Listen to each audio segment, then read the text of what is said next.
Let's get it straight. We all agree that DeFi is the future of finance.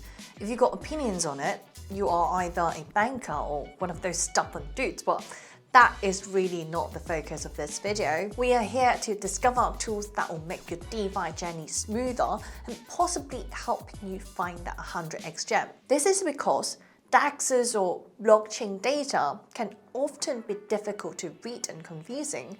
Therefore, having the right tools would help you track your investments much easier and get a much better overview of the market. Oh, by the way, this is part 2 of our helpful DeFi tools series.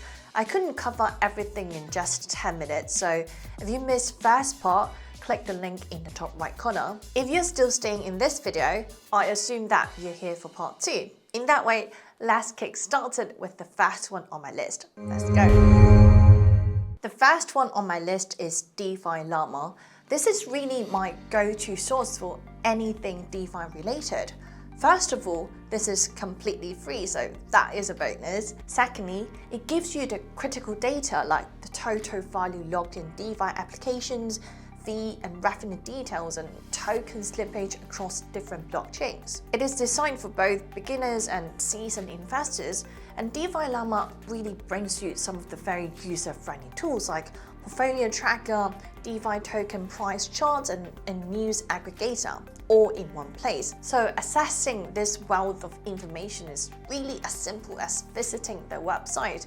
And the best part is, it can really help spot that juicy gain. For example, you can use DeFi Llama to find the divergence between price and fundamentals. In early and late October, the Rune token, aka Thorchain, saw a huge spike in its cross-chain trading volume, but the price hasn't caught up yet. This could be a sweet spot for entry, especially considering Rune holders stand to directly gain from the increased trading volume. This is because the Rune tokenomics are designed in such a way as to drive value to Rune as the protocol usage increases.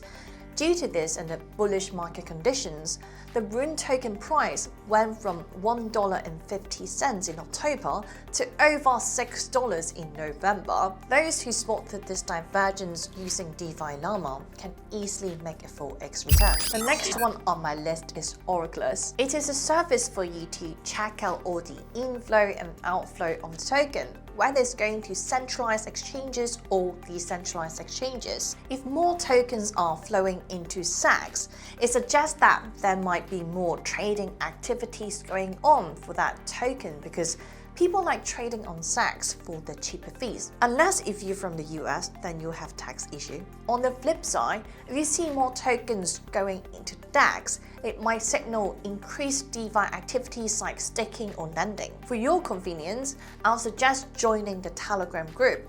That way, you'll get notifications whenever there's movement in SACs or DAX. The third one on my list is Rader.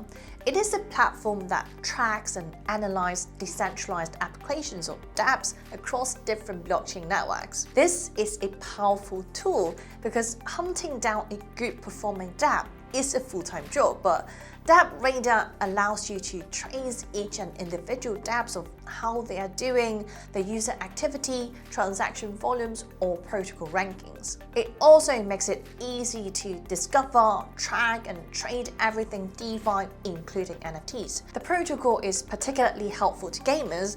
There are currently over 10,000 dApps listed across more than 30 protocols. So very quickly, let me show you what the site looks like.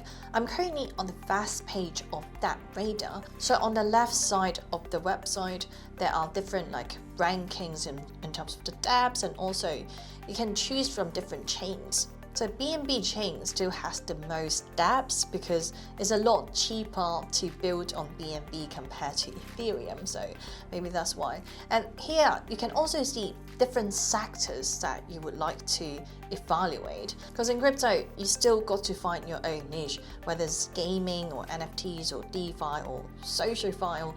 Gambling is apparently also a thing recently, but let's take a look at GameFi first. So these are all the blockchain games that are currently quite popular, otherwise you wouldn't make it to the top 10 list. Some of the GameFi projects have their own token, so if you want to invest in their own native token, this is where you can check out. And it's also sorted by UAW by default, which stands for Unique Active Wallet. This is an important metric to look at, especially when you are evaluating a GameFi project, because to register a UAW, like a wallet, this wallet must perform a transaction registered on the blockchain.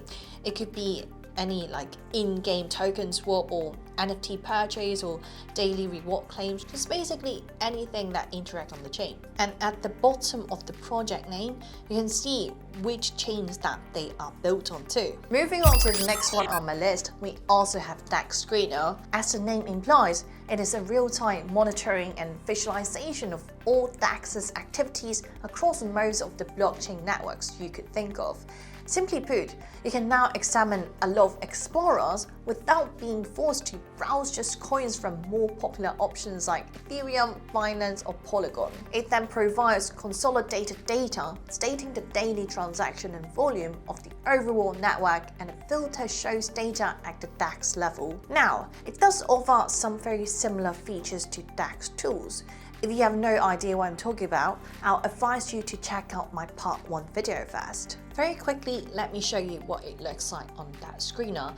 We're here on the first page, and if you want to search for any altcoins, any small cap coins, so that is where you go on the top left corner. You can search for the contract address, or just try to search for the token if it's popular enough. And I kind of want to talk about the new pairs tab, because if you are looking for 100x return, you usually trade for really small degen coins, and that is the tab you would go for. So these coins are a lot risky, but bear in mind, I do want to explain the age tab here a little bit. So this doesn't mean the project has allowed trading for 16 hours.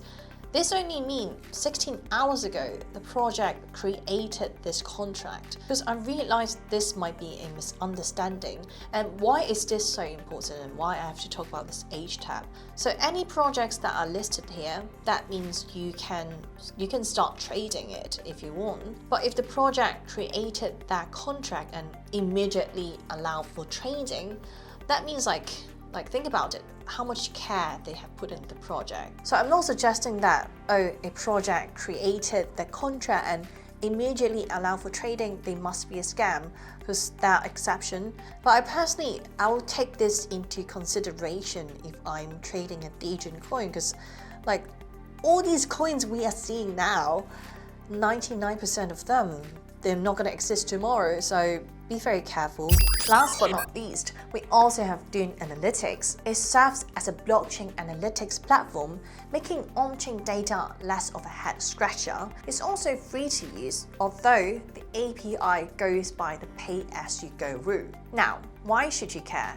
This powerful tool spills the beans on a bunch of data from Ethereum, Arbitrum, Optimism to Polygon, so that users can track digital asset performance, monitor DeFi projects, and analyze various blockchain applications, all for free. Another unique feature about the platform is its customizable dashboards. This is where you organize all the research and makes it much easier to share with others or do some collaboration on project. And what's even better about DeFi Analytics is that it's completely open source, meaning anyone can contribute to the development of the platform and make it better for everyone. Alright, so that's all the tools I want to share in this video. Having the right tools in DeFi can really help you a long way, because in the decentralized realm, knowledge isn't just a valuable asset, it's your own weapon and shield. So keep your toolkit within reach. Of course, each tool out there has their own advantages, so